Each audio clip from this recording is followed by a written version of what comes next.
Okay, welcome to the BASRA webinar, Contextual Safeguarding. What is it? Why is it important? And what next? I'm Luke Gagan, and I'm delighted to be joined by Professor Carlene Firmin, MBE. And Carlene is Professor of Sociology at the University of Durham. Carlene was appointed this summer, and reading from the Durham University website, it says Carlene becomes one of the youngest ever female Black professors. So congratulations, Carlene. Great to have you here.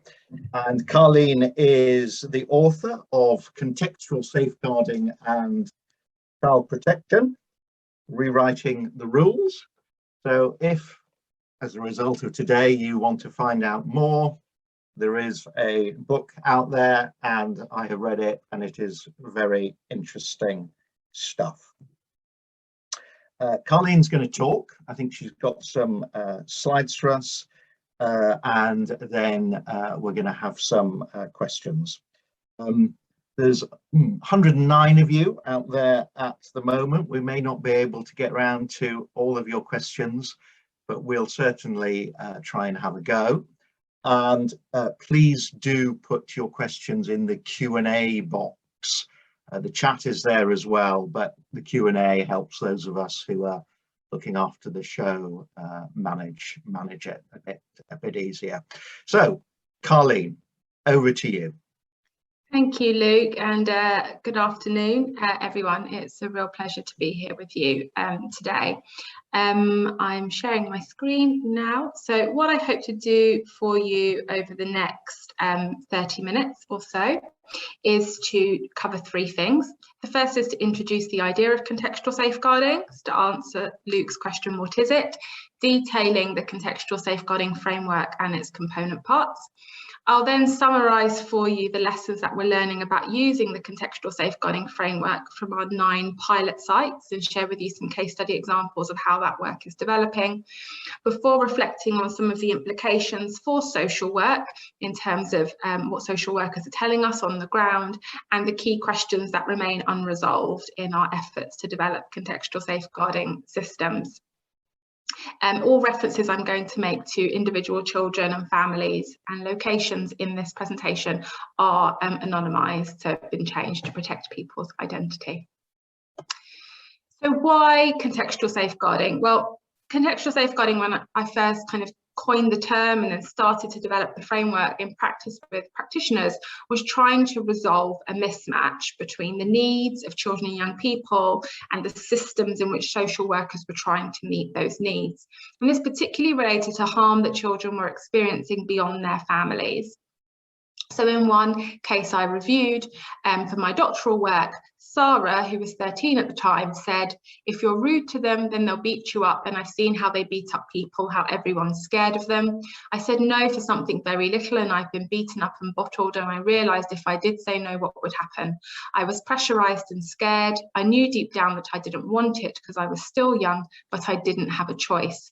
And Sarah's very detailed account in case files described a situation in which the young people she was spending her time within her local community and specific public spaces where she was with them, including a transport hub, a park and a number of fast food restaurants, were contexts in which she was at risk of harm and struggled to be able to make safe or unconstrained choices. The professionals who were assessing her needs, however, stated that Sarah was difficult to engage with, anti-police, and someone who places her friends and gang associates as a higher importance than her family. And the plan then focused on fixing Sarah, getting her to change her behaviour, change the decisions that she was making, and assessing the boundaries being put in place by her parents to encourage changed behaviour by Sarah, rather than creating safety in the peer networks and the public spaces where she was at risk of harm. And Sarah's case at the time was not unusual. What we were seeing were a range of extrafamilial issues presenting a significant risk of harm to the welfare of children and young people, and at a time when child protection systems and social workers in particular have been called upon to respond. There was a famous speech made by David Cameron where he specifically commented on the role of social workers to intervene in cases such as Sarah's. But those practitioners were working in systems that largely assessed and intervened with the young people who were affected by that harm and their parents, and very often the support ended if parents were deemed to be protective. So children were being referred in, parents were doing all they could to create safety, cases were being closed, referred on to voluntary sector organisations. And the peer group schools and public spaces where children like Sarah were being harmed remained unsafe, even following successful prosecutions. And in the original 9 cases I reviewed to develop contextual safeguarding, there were prosecutions in 8 of them. But risks were still documented in peer group schools and public spaces long after those prosecutions, and led to children being relocated, moved between schools and moved into distance placements. The response was targeting the individual children. The risk was highly contextual. And so the response and the risk were misaligned. And contextual safeguarding was really an attempt to think about how do we better align the response being offered to children affected by extrafamilial harm to where the risks occur. So contextual safeguarding is a framework and not a practice model. It's going to look different everywhere that it's used. It sets out a vision for what we would hope a safeguarding partnership and specifically social work system would be capable of achieving in response to extrafamilial harm, arguing that if we want to protect children like Sarah, we need to be working in systems that target the context in which they are abused and change the social conditions of those contexts, assess and intervene with those friendship groups, public spaces, school environments where this type of harm occurs.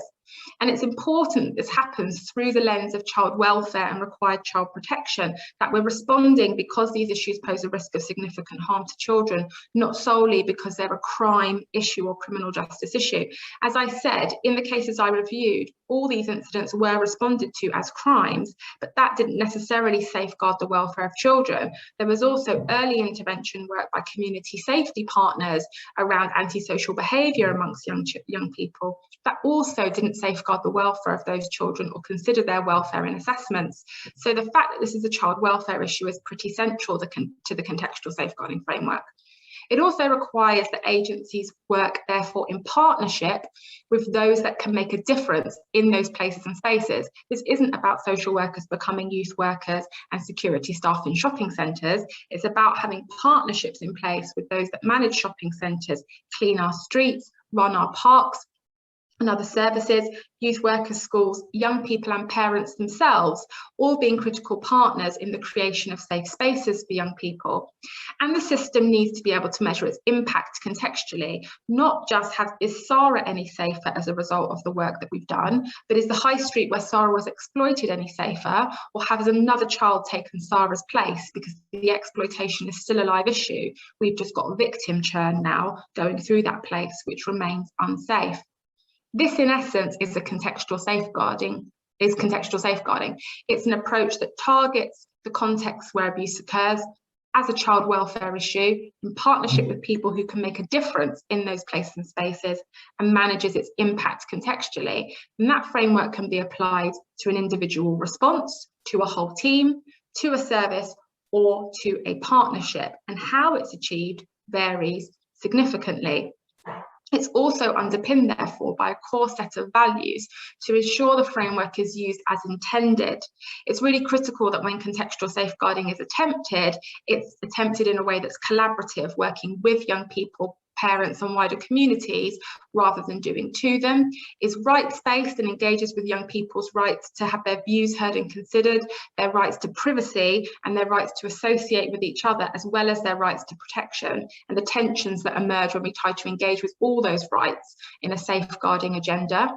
An approach that's ecological, sees a young person in the context of their family, but sees their family in the context of their wider community, or their peer group in the context of their wider community. So we don't move from labelling children to labelling contexts and communities as risky, for example.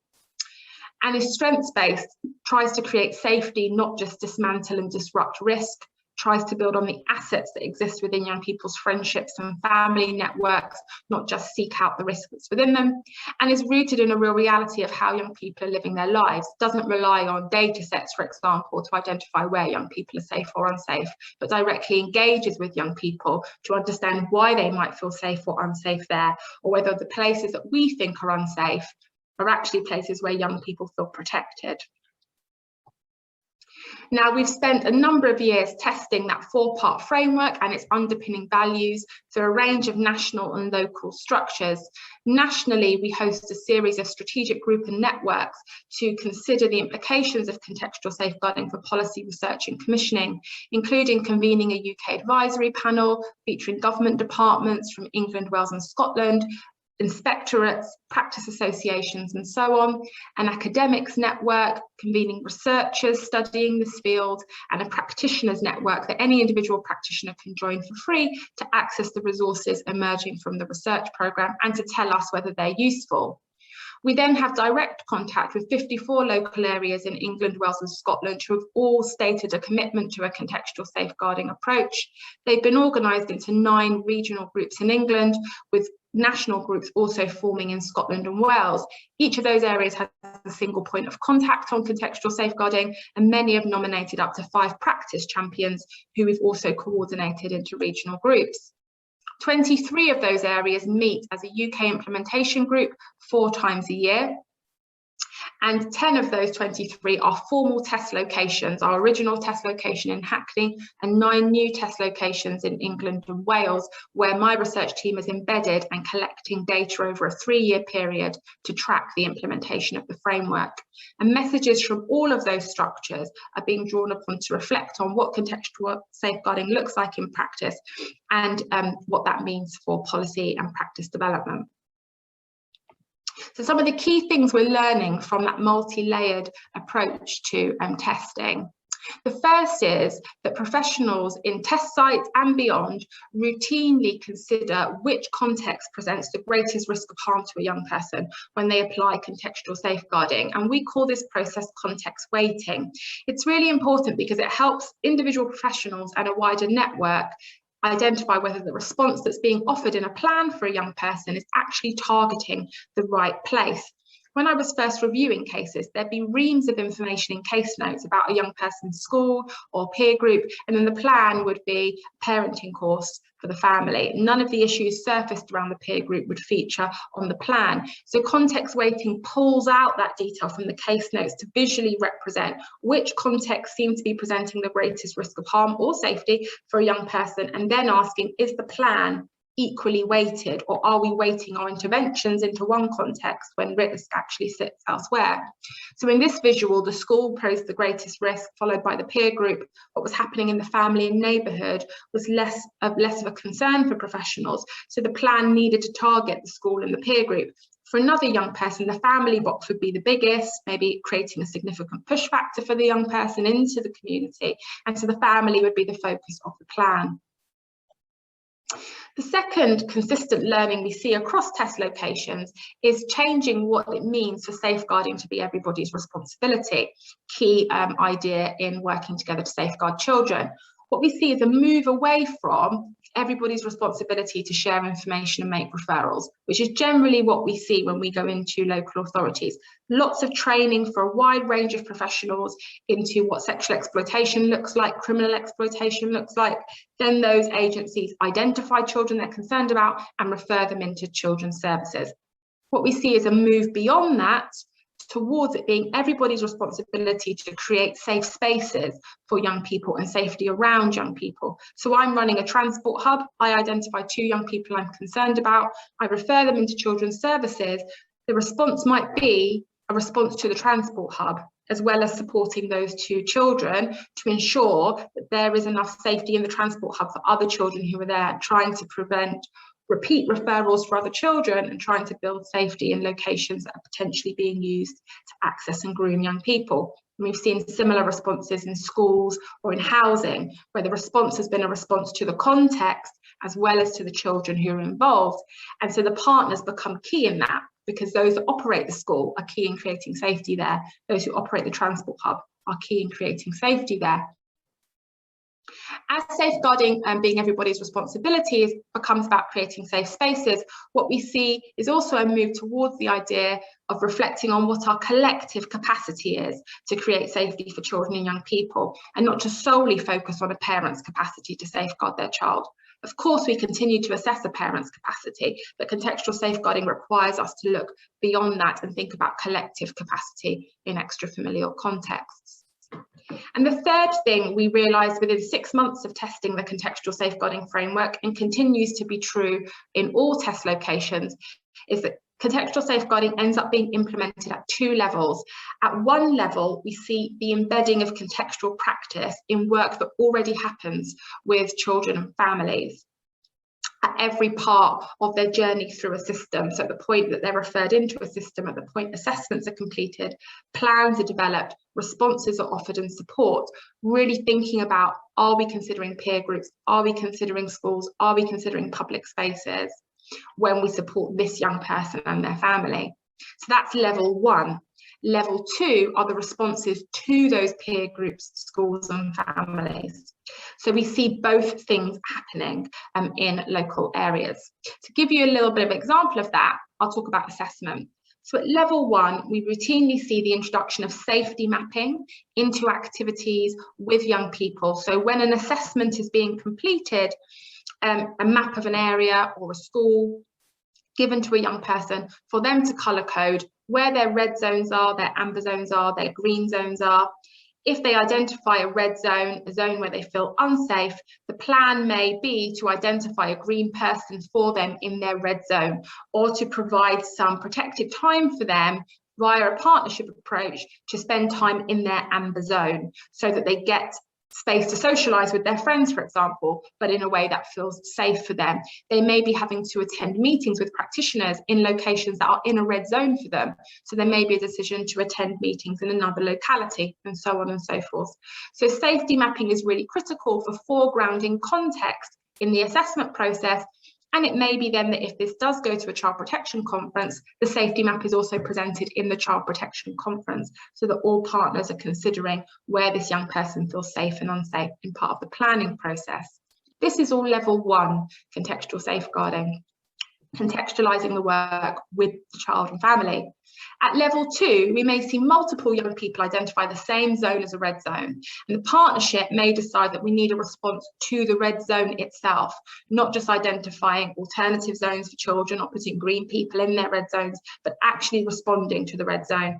And so what we're seeing in test sites and non-test sites is the use of welfare-based assessment frameworks for locations, schools and peer groups, very much mirroring the approach to a child and family assessment, but targeting a context outside of the family. So in this triangle, we see focused on a neighbourhood or public space location, assessing what are the needs of the young people in this environment, what's the guardianship capacity there, so who are the adults that are there, do they have trusted relationships with the young people, can they ensure safety, do they know and understand their safeguarding role, and so on. And what are the environmental and community factors that are influencing safety in this location? And that assessment forming the basis of a plan around that red zone. We've seen this be both level 1 and level 2 be brought together to build safety around young people who are at risk of significant harm. In one of our test sites, a young man had been stabbed in a location that was already associated with violence. And so alongside the plan to support him and meet his needs, a safeguarding assessment was initiated of the area where he had been stabbed. This included engagement with local residents, mapping with young people, and surveying of the local businesses to assess safety in that location, the needs of the young people, the guardianship capacity there, and the environmental factors. And the findings of that assessment were considered at a safeguarding meeting. In this particular site, that meeting was chaired by a child protection chair, but that varies locality by locality in terms of how they organise their response. As a result of that assessment, an estate-based parental support group was established for parents who were raising teenagers. Some community guardianship training was run for residents and business owners who put themselves forward as active adults in the space. Housing led on some property redesign work in the area, and the use of detached youth work was planned to provide alternative activities for young people and better meet their needs in that space. While this was happening, the young person in question was allowed to remain in the family home. Prior to this response to the locality, there had been a suggestion that he may be moved into a distance placement for his own safety on a Section 20 voluntary placement, but he had said he didn't want to go, and if he did go, he would run away from that placement. So this was an alternative way of trying to build safety around him. Wherever we see local areas and partnerships try to offer a response to context, we always go back to the contextual safeguarding framework and its underpinning values to assess the extent to which a response to a context actually aligns to a contextual safeguarding framework. Not every response to a context is contextual safeguarding. A classic example of that would be the Home Office chicken box campaign. I don't know how many people saw that campaign when it came out a couple of years ago, but there was an awareness that some young people were being approached and groomed into criminal exploitation in fast food restaurants, which included some chicken shops. So there was a campaign to put messages on the inside of chicken boxes so that when young people bought chicken, they would read the message that said, Stuart chose boxing over carrying a knife. You can do the same. Visit this website. Their view was that that was an intervention with a context because the messages were delivered in the context where children were being groomed. My argument was that was absolutely not a contextual intervention because it targeted individual children in a context, didn't necessarily change the context at all, could have actually increased risk in that context. So not every intervention that people think intervenes with a context actually does in accordance with the contextual safeguarding framework. So to give you an example, in one of our sites, numerous young people were identified by the police and schools as carrying and selling drugs in and around a local fast food restaurant. And in response, the restaurant had disabled its Wi-Fi connection. So young people stopped spending time at the fast food restaurant and instead started to spend time at the library. Sometimes up to 80 young people were congregating there after school.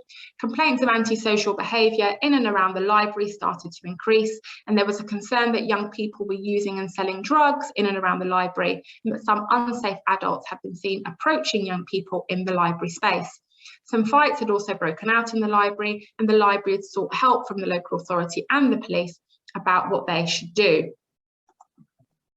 The response was to conduct a welfare-based assessment of the library space, coordinated by the local authority. Children's services, social workers, youth workers and participation workers were involved.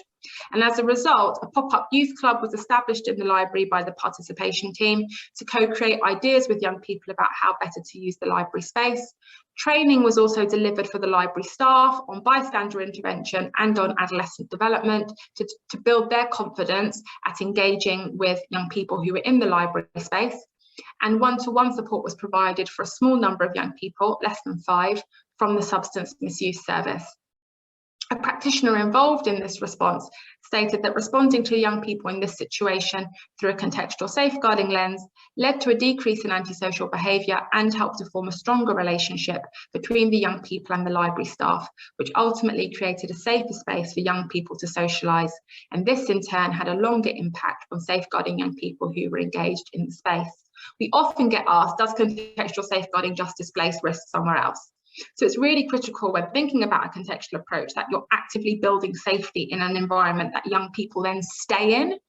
So even if the risk of harm moves, if there were unsafe adults going somewhere else, those 80 young people stayed in the library and were safeguarded through that intervention. They weren't displaced through this piece of work like they were when the Wi-Fi was switched off at the fast food restaurant. So when we think about the contextual safeguarding framework, this intervention targeted the context where the harm was occurring, i.e. the library. It did that through the lens of child welfare, engaging the local authority, the youth service and others to offer a welfare-based response.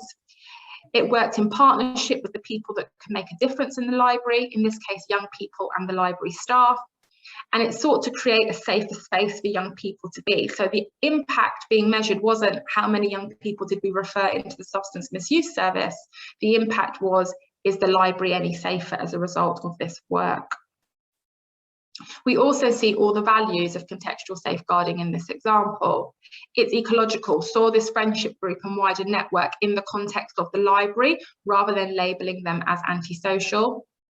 It was evidence-informed, engaging directly with young people to understand what was going on in the library and how they wanted to use the space.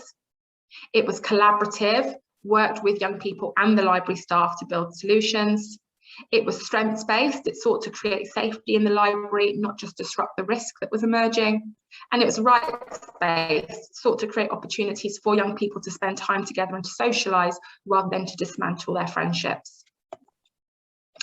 So a lot of people that hear about contextual safeguarding either think this is completely beyond the role of social work, or they think this is exactly what social workers should be doing. And this is exactly what I do anyway. And so why I called the book Rewriting the Rules, and I actually wanted to put a question mark, but the publishers weren't keen on that, was I do think it's important to ask, does something like contextual safeguarding rewrite the rules of anything, or does it reaffirm them? For me, kind of the more I've done work in our test locations, I feel like it probably rewrites some of the rules of our child protection system, but in doing so reaffirms some of the values of our social work practice. So in terms of the child protection system, what it's asking is for us to build this collective capacity to safeguard and not solely focus on parental capacity to safeguard. It asks social workers and their partners to work with young people's friendships rather than dismantle or disrupt them. It asks us to state what some of the contextual and structural drivers are of the harm that children experience and commit to changing those drivers rather than just seeing a child in the context of those factors.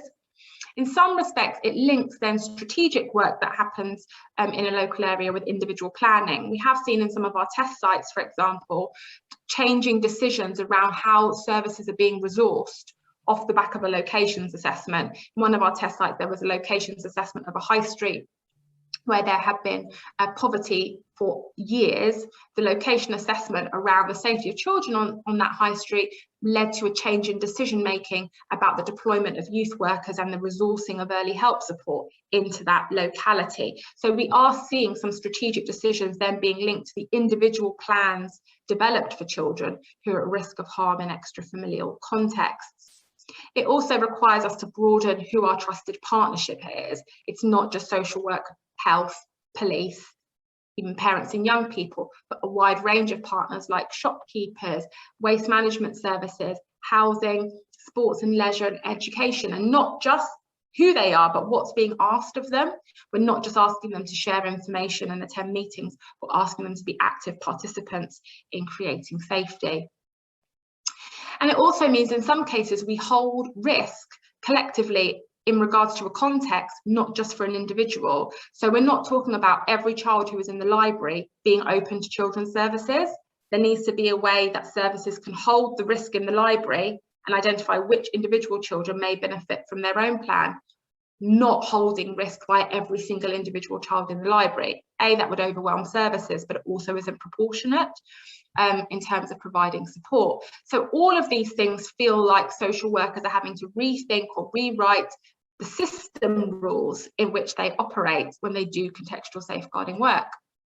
But as I said, I also think we hear a lot from social workers that actually when they practice contextual safeguarding or they operate in systems that are trying to adopt contextual safeguarding, that what they're doing is reaffirming the values of social work. They are ultimately supporting families, often families who are struggling with the risks posed to their children beyond their front doors. They are also fulfilling their statutory duty to respond to abuse. The definition of significant harm doesn't require that that harm is posed by parents or carers, and so our duty to respond and protect applies in these cases.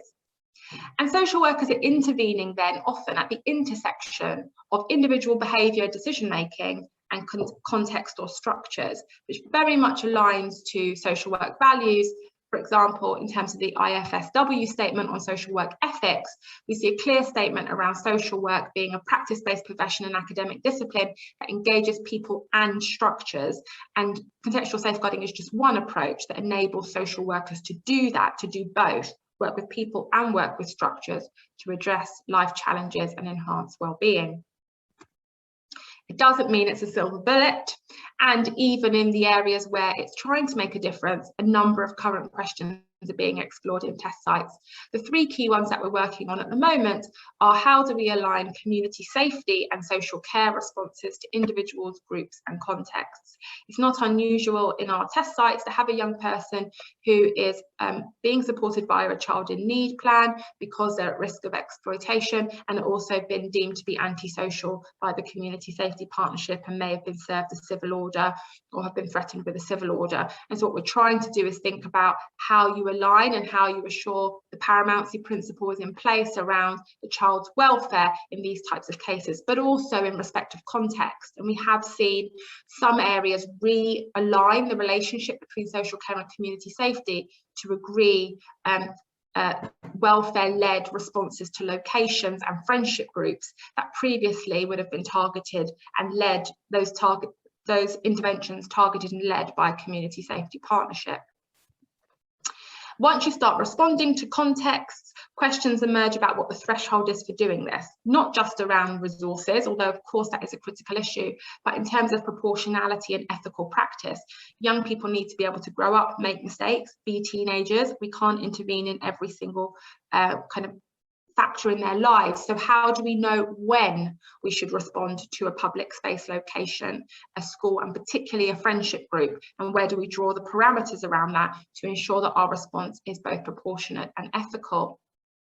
And at the moment, we're monitoring 3 pilots around different approaches to managing individual cases where harm is significant, but parents are protective. And if people are interested in that, I'm happy to answer more questions on that. But yeah, we're seeing different areas think, okay, we want to use a pathway for individual children that recognises the risk of harm is significant, but we don't feel like the child protection pathway does that in these cases because it's largely focused on parenting. So what do we do? Some prefer to use child in need plans because it gives them flexibility and it's voluntary, but there's a concern that they don't get the partnership resourcing in those cases because partnerships tend to resource more around child protection planning.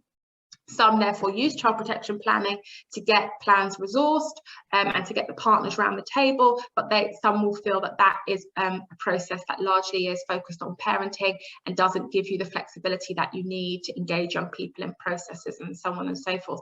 So they are all trialling different ways of trying to amend those pathways to offer a response to these particular types of cases. So these are all live questions that we're exploring with test sites and also with government departments at the moment. At this stage, if you are interested in contextual safeguarding though, and you'd like to know more about it or take it forward in your own practice, we definitely would recommend you join the Contextual Safeguarding Network. It's completely free, and then you can access all of the resources that I've talked about today, including the safety mapping resource, the context assessment, triangles, and many other resources that we develop.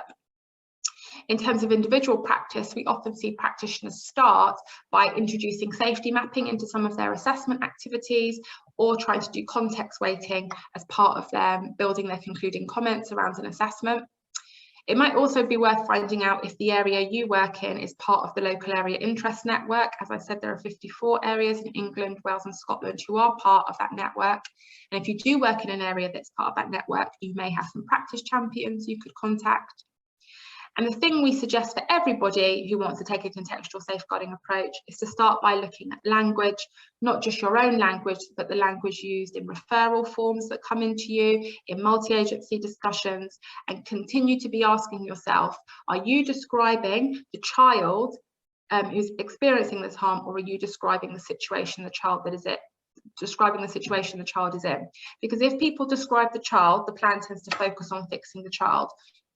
If people describe the situation the child is in, the plan tends to focus on fixing the situation the child is in, or at least trying to create safety within it. So thinking about, are we still hearing, and we do still hear the term promiscuous being used, manipulative, child being streetwise, making risky choices or displaying risky behaviour, placing themselves at risk or making lifestyle choices, being an absconder, being sexually aware or sexually experienced, being aggressive, having a tendency to lie, being attracted to the glamour of the situation. These all describe the child and make judgments on them. They don't tell us what the situation is that the child is facing. For example, a child not attending school may be described as them displaying risky behaviours, making risky choices, placing themselves at risk because truancy is a cause for concern. But what we may find is happening is that the child is not attending school because school is an unsafe place for them to be, in which case they're making a relatively safe choice or a safer choice for themselves. What would be better to say is just the child isn't attending school and we don't know why. The moment we say they're making risky choices, they're displaying risky behaviour, they're placing themselves at risk, we focus on getting them to change that behaviour rather than understanding where that comes from and what we might do to respond. But the term we still hear the most and still needs most work in local practice is the statement that this child will not engage with our services.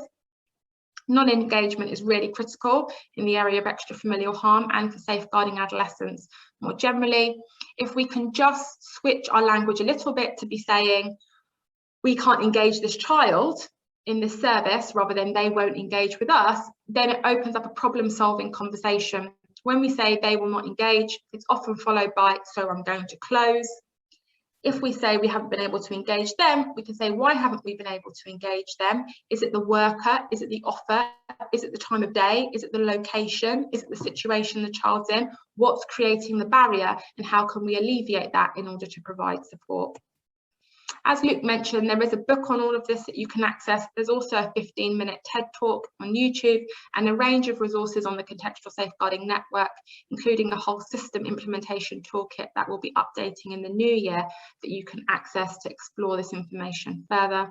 Or you can contact me directly via Twitter or on my email, which are on the slides now. And the slides will be circulated, so you can keep them and refer back to them at your leisure.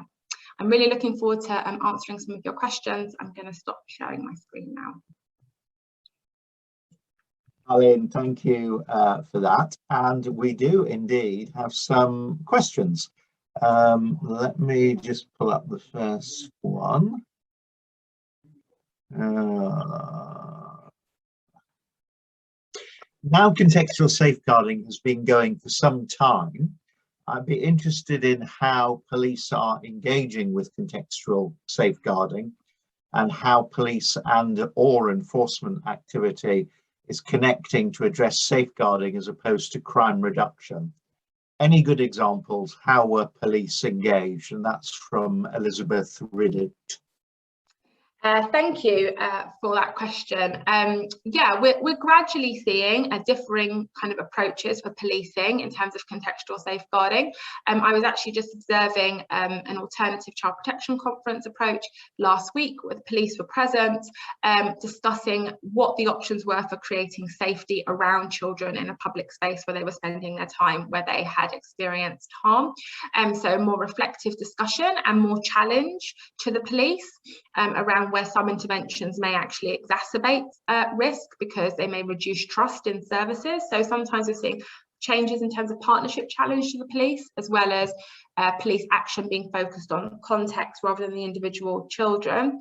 We have also seen in one of our locations assessments, mounted police become involved as potential guardians in a public space, trying to think about what the guardianship role would be rather than enforcement role, and young people being given a watchword that they were able to use if they felt unsafe and could approach the mounted police along with other community guardians in that area to be taken into a place of safety rather than to be arrested. So that again fell out of a locations assessment.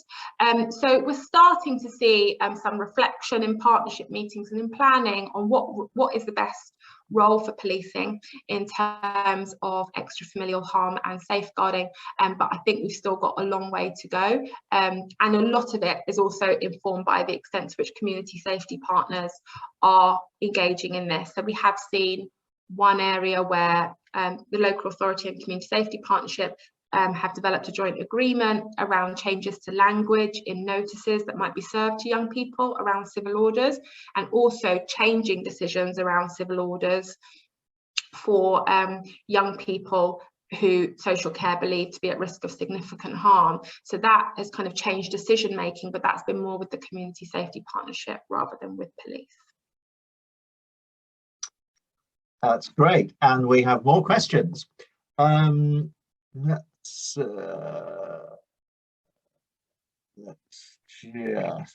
do you think the increasing implementation of social workers in schools will have a big role to play in contextual safeguarding? I think it depends on how that role is considered. I mean, if that role is to identify individual children who are at risk of harm or in need due to factors related solely to parenting or what's happening within the family home and family network, then it won't necessarily contribute to contextual safeguarding. If their role is to also identify safety factors within the school that might need attention and to raise those early, or identify friendship groups in need of support, then it could contribute to contextual safeguarding. So it really does depend on how the role is used. If it's an early help response to kind of needs in families, then it wouldn't necessarily make a huge difference. Next question, considering the level of partnerships, resources, what place does bureaucracy have in applying the contextual framework in practice? Good question, and we've seen real variation here. So some of our sites have been quite dynamic and they've just kind of got up and got on with it, got partners together, started testing responses to locations. And as researchers, we've really struggled because we're trying to understand what's going on here. Where's the pathway? How do we kind of, and it's our job to convert what they're doing into a paper-based system that makes sense, so we can say this is what they did. So some have kind of just gone and then have gone backwards and thought, okay, how would we formalize that now that we've tried? Others have started by working things out kind of more bureaucratically and then thought, how do they test it? And it really depends on the different elements. I mean, contextual safeguarding is a huge system change activity. It takes years to do fully. So what sites tend to do is focus on specific activities, like we're going to pilot location assessments and planning, and this is the approach we're going to take.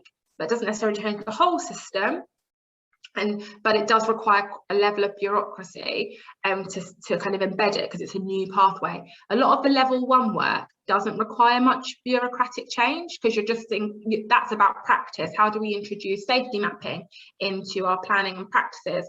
We've seen a lot of bureaucratic work around developing alternative conference models for children at risk of harm beyond the family home to get partners to understand what's happening and to kind of get them all skilled up, ready. So it really depends on the type of activity, the level of bureaucracy required. But given that most of this goes beyond statutory guidance, we have found that those types of frameworks have been needed at times. Mm-hmm. How much does resources come into it, Carlene? Because I can imagine the library case, it could be reframed as a community safety issue. It could be reframed as a detached youth work issue. It could be reframed as the library's problem. They have to sort it out, because putting together that pop-up youth club takes time and energy, which is time and energy and resources from maybe more of the more narrow definitions of safeguarding. So to what extent does resources play a factor in that, and how do we get around that? Sure. I mean, different areas have kind of managed this question differently. I mean, I think it would be naive to suggest there are no immediate resource implications. Of course there are, because it's not, you're not doing this instead of doing something else. It's additional to what you would already be doing in most cases. So we have seen a number of sites have introduced a contextual safeguarding social worker. That's kind of been what they've decided to do, and locate them in a particular part of the service to coordinate particularly the level 2 work, so the responses to locations, peers, and try to embed the level 1 work across the service, but then the level 2 work's been sitting with a social worker that may not have been there before. Although some services do have co-located teams around exploitation, or they have co-located teams around young people, and so they've absorbed the level 2 work into the work that they do. They've coordinated the responses to locations. But something like the library exercise, that local authority would have argued, if they hadn't responded to the library effectively in a way that the library felt supported, they may have also just switched off the Wi-Fi to get the young people to move on. And the more they move on, the more you lose sight of them. And the fundamental concern were risks towards grooming around criminal exploitation. What they didn't need was multiple referrals for those individual children around criminal exploitation and starting initial assessments on them to try to work out who was vulnerable and who wasn't. So there was a key role, a coordinating role, I guess, for the local authority. But then the resources that went in around the training and the ongoing work then delivered by the library staff to maintain that as a safe space for young people to be, that was a shared endeavour. It wasn't like the library got any more money after that pop-up youth club pulled out. The young people just continued to go to the library. So it's a kind of an upfront investment in some cases to reduce kind of referrals later down the line, but you need to have the upfront resource to respond. So areas that have no youth workers find this very difficult, because youth workers often play a critical role in responding to particularly public space locations or key voluntary sector partners that are really embedded. So it has depended on what they already have in place, as well as to how feasible this is for them, and the extent to which they were already engaging in extrafamilial harm issues through a social work perspective. Because if you already had children on child protection plans due to extrafamilial harm, and you were able to create safety in the places where they were, or even prevent just a few being moved away from home, you would make a saving. So it's difficult at a time of obviously stretched budgets to cash inject, but we have seen areas not relocate a child, not secure a child, due to a response to contexts, and obviously that's a significant saving for them compared to, you know, having to put them in specialist distance placements, thousands of pounds a week. So it's swings and roundabouts, really. We've got some really interesting questions coming in, Carlene. So here's the next one. Is there support offered to partnership organisation in terms of the shift to holding and working with risk, rather than this referring on to social services, as this could be quite daunting for some? Yes, I mean, every area seems to be managing that quite differently. I think those that have engaged partners best have done quite a lot of upfront awareness raising with partners. I mean, we do have free webinars like introduce contextual safeguarding on our network, but also individuals can kind of use the resources to deliver free training to partners on what's expected. But we also find that partnership engagement works best with a real life case, rather than trying to get all partners skilled up at the same time. So that's why the pilot process has been really important. And then we have seen really interesting engagement from people that work in shops and transport hubs and schools and colleges, but it's been linked to a real assessment. So I'm not just coming from nowhere and saying we're going to respond to your transport hub now. It's actually, we've got concerns about the welfare of children in this transport hub. Can you tell us a little bit about what you might know about what happens here? How safe do you think young people are? So they're part of the assessment process and they're part of the planning process. It's quite tangible for people to be like, oh, that's what you mean. And the more that local areas do that, the more they build their own case studies for partners to say, this is what this looked like and this is why this was helpful. And that's what we're seeing test sites do at the moment. I think it's really difficult to do this in abstract, to just say this is the idea and this is what we're doing.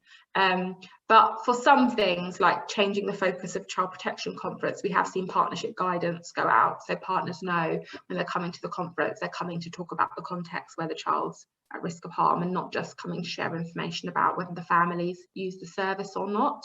But that's been very focused work on that particular pathway again, rather than the whole system. More questions coming in. Is there a place for contextual safeguarding in the virtual world social networks, not just IRL in real life? Yeah, it's a question that we get quite a lot, and to be honest, we haven't developed a lot of work around safety online. I really would like some people to do it. It's really not my area, but what I can say is two things. The first is that when risks online have emerged in our test locations, most of the responses seem to be IRL. So you know, in one case there was a music video put up online, young people were being threatened, there was a concern about the location where it was filmed, a community centre, sorry, was locked, and they were filming outside of it, filming outside of the home of a vulnerable adult. So the rapid response to that was to open up the community centre, run some events over the weekend to reclaim the space, do a welfare check on the vulnerable adult, identify the children in the video, see if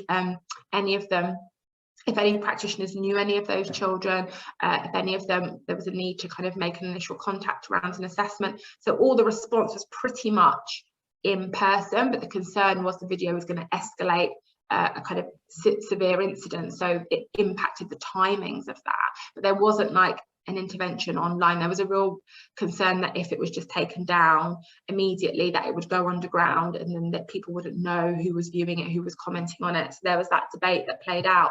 So that tends to be what we see as something happens online, the response is in person. But the other thing is, I do know that, I can't remember the European country, but I think there is one that's been trialling the use of detached youth workers in online spaces rather than in real life spaces. So them being present and obviously a youth worker, not kind of conducting surveillance in the online space, so that young people can contact them like moderators if they feel unsafe. But I don't know as much about that. Great, thank you. Another question. I'm so pleased to hear the challenge on language around young people. I still find many professionals still struggle with the notion of building safety with the young person's network and being able to trust some of their own decision making about who and what will keep them safe. Where you have seen this happening most successfully, what have been the key factors in supporting the confidence? That's a really good question.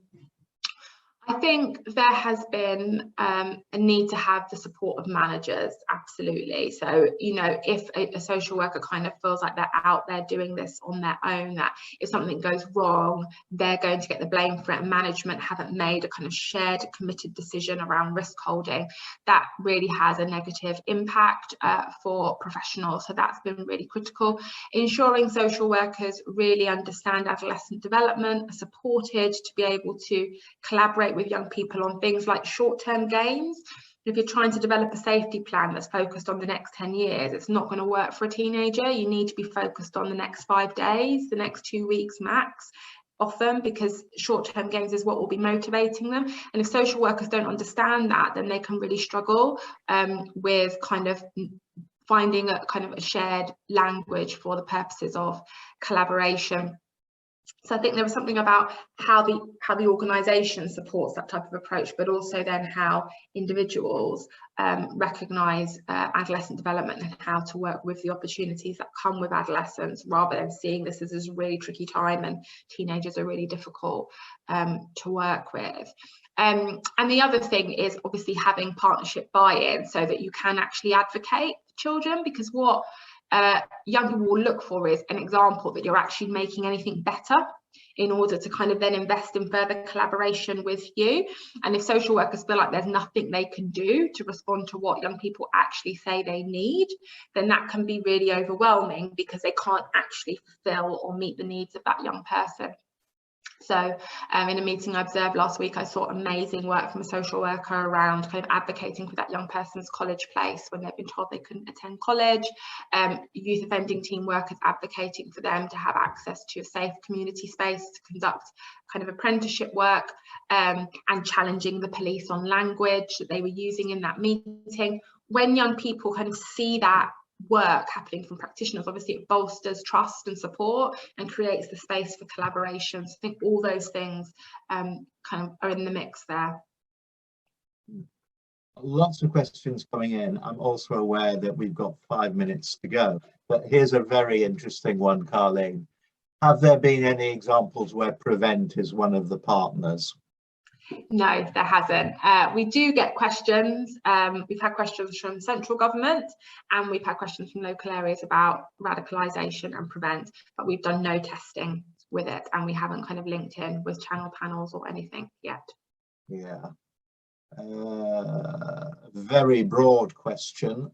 I'm interested in the role in use of language. Are there available resources to explore this further? There are. On the Contextual Safeguarding Network, there's actually a language tool that was developed when we first did testing in Hackney, which provided alternative statements for some of the words that I put up on the screen. So you could access that and explore that in a team meeting, or a reflective space with professionals, or review referrals.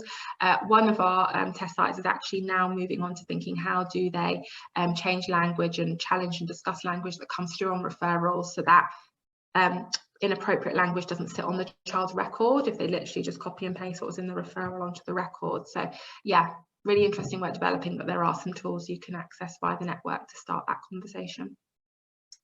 My experience with schools shows that where there are concerns regarding contextual safeguarding, schools tend to remove the child to another school. This takes the child from this network. Is this what is supposed to happen? No, it's not. I mean, what we would say is we'd never say never move a child. We ran a study called Securing Safety, where we looked at the use of distance placements for young people affected by extrafamilial harm and the rate at which that happens. And we're also aware, as you've pointed out, that we see managed moves across schools as well. We'd never say that that should never happen. However, ideally, in most cases, you would create safety around the child, identify kind of what the pinch points are in the school environment and build safety in the school environment for the child, rather than taking the child out. If you take the child out, you send the message that if anything happens to you and you tell us, you're going to have to leave, which some children might not want to do. And so you can just reinforce victim blaming narratives, victim blaming issues within a school environment, and it creates an even bigger problem. So we do have school assessment tools, just like location assessment tools, and we have seen schools engage in assessment processes to think about how they build safety within key stages, year groups, classes, and so on. But there definitely is more work that needs to be done in that area. In one of our test sites, we've seen they created specific pathways around weapon carrying and drug use, around trying to reduce exclusions, and they have significantly reduced exclusions. Most of the children that have come through that pathway are still in the school they were in when the weapons were found on them. So we are seeing kind of coordinated responses to risk in schools starting to create positive impacts for children and young people. But yeah, generally contextual safeguarding is not about moving children away from harmful contexts, especially if they're contexts where they should be safe. So I'm not talking about trap houses, I'm talking about parks, high street schools. They should be safe. So if they're not safe, ideally we're promoting an approach that creates safety in those spaces and enables children to remain there rather than moving them away. We're out of time, and rather conveniently, we've done all our questions. So all that remains is for me to thank you, Carlene, for really interesting and thought-provoking presentation. Thank you to you and your colleagues who are doing work in partnerships across the UK. And thank you to all of you who've been in the webinar. Some really interesting questions and lots of good stuff in chat and resources. So thank you very much, and have a good afternoon all. Thank you. Bye-bye. Bye.